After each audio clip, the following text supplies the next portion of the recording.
Hayi mantombazane, nike naba kwi-situation where uthi mawubuya ubuya kumfana ufise ngathi ungafonela i-ex yakho, ungathi ungafonela i-ex yakho uyitshela ukuthi ucela ukuthi izogqibezela into eyenziwa umuntu, amakoporoshi, utaka.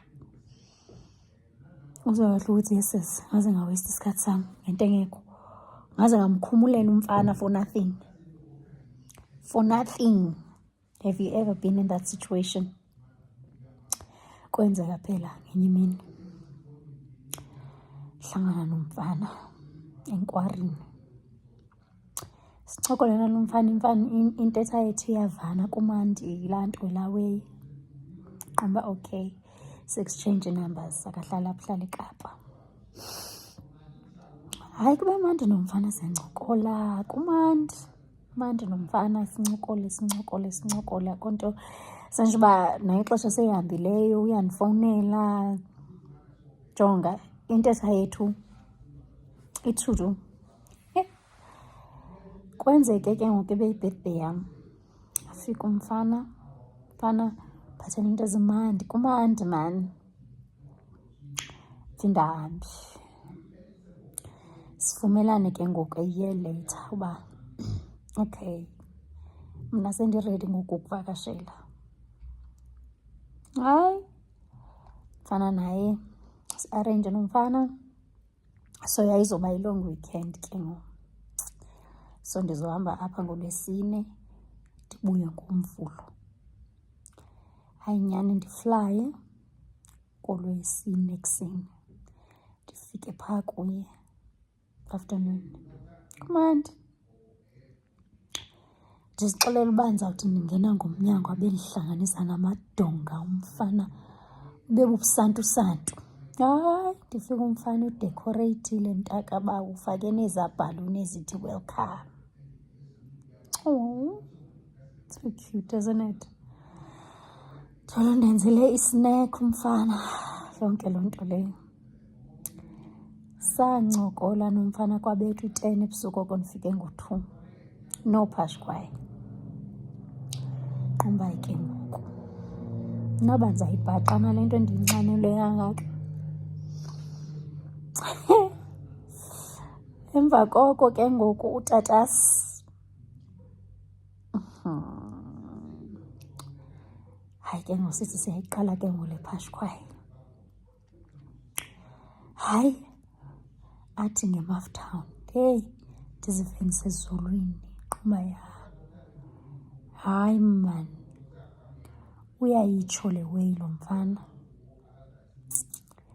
Ngabi nani ke ndisalindele loo nto kaloku uba hayi uyayiqhwaba le way, ndiqonda uba ke ngoku uzawuze ezinye ke ngoku. Uyabona uzondibetha ngezinye ke ngoku. Bethuna zange ndaba kwi-situation yomntu ongazazi i-strokes. Wayebetha ikwasa xa ndimlandelayo kwi-ballroom, xa ndimlandelayo kwi-tap dance, xa ndiyamlandelayo khwela xa ayibo lo bhuti. Kwakungenzima. Betha into ekwi-2 hours. Kachitha umfo. Tu ke sana. Kachithi kwayena. Ndithathe ndathi uyini torho gqiba. Sendikwi-edge yebhedi ke ngoba okay ke ngoku. Khawuthi ke ngoku ndize ndidlale. Okuba. Hey. Ndagqibela sendimcenga uyini torho wathi yazi ke tana bendiye ejimini ngoku isandla sam andikwazi ubhalansa. Hey nomzimba wam ubuhlungu. Sayiyeka kanjalo ke. Phashkhwayi nge-day 1. Day 2 kuseni siyavuka sobabini siyancokola sihamba sokwenza i-breakfast. Kumandi jonga intetha iyangqamana sana. Sihamba sokwenza i-breakfast sibuye senze zonke izinto funeka sizenze, ama-chores wethu sobabini. Gqiba kwakhathi ufuna undikhupha late sihambe siyotya. Ndafike nda-order ibhotile ndaqombola bona namhlanje. ndizawuzenzela kulo mfana, ndifuna ukhupha iintloni. Hayi nyani, xa sifika endlini ndingene eshawarini ndishawe, qoma ndilanda ezimhlophe ke ndibe yingelosi, ndibethe ngenamba emhlophe, ndifuna uba yingelosi. Same shit, different toilets. Andiva? Ndazenzela idecision ke ngokuba andizuphinda ke mna ke ndizimane ndiweyista, ngoba kaloku ndishiya ndishushu.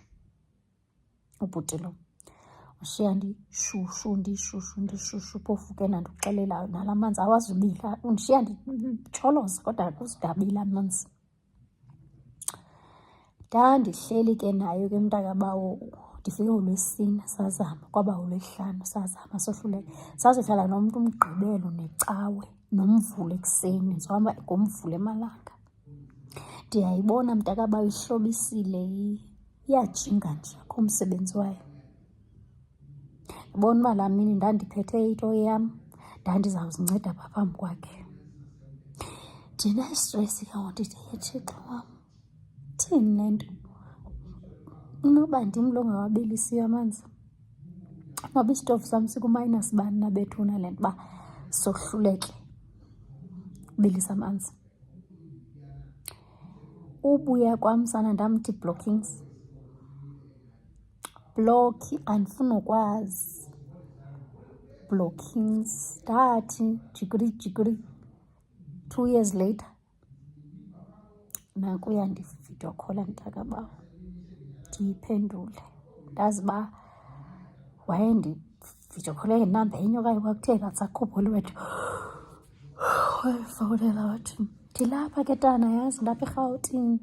Ndathi uzothini? Wathi bendize kuwe. Ndathi kum, ndingazi mna. Wathi ayibo ibingeke ibe yisurprise kaloku ubuzokwazi. Bendicela ukukhupha for idinari. Ndathi sana lwam ndlela endixakeke ngayo, andizukwazi namhla. Wathi hayi nangomso singayilungisa ibe indaba yomso. Ndathi ndavuma uba ngomso ugqiba kwam ndathi blockings. Qomayo, awuphinda futhi ndihambe ndiyokhululela away, ndigovoze for nothing. Angazundifikisa, andicingwa. Kubi apha ngaphandle, kurafu. Ndandingayazi ke mna ukuba abafana bayahluleka zizi-drugs sometimes. Njengoba kuhlala kuthethwa ngeesayizi neentoni neentoni.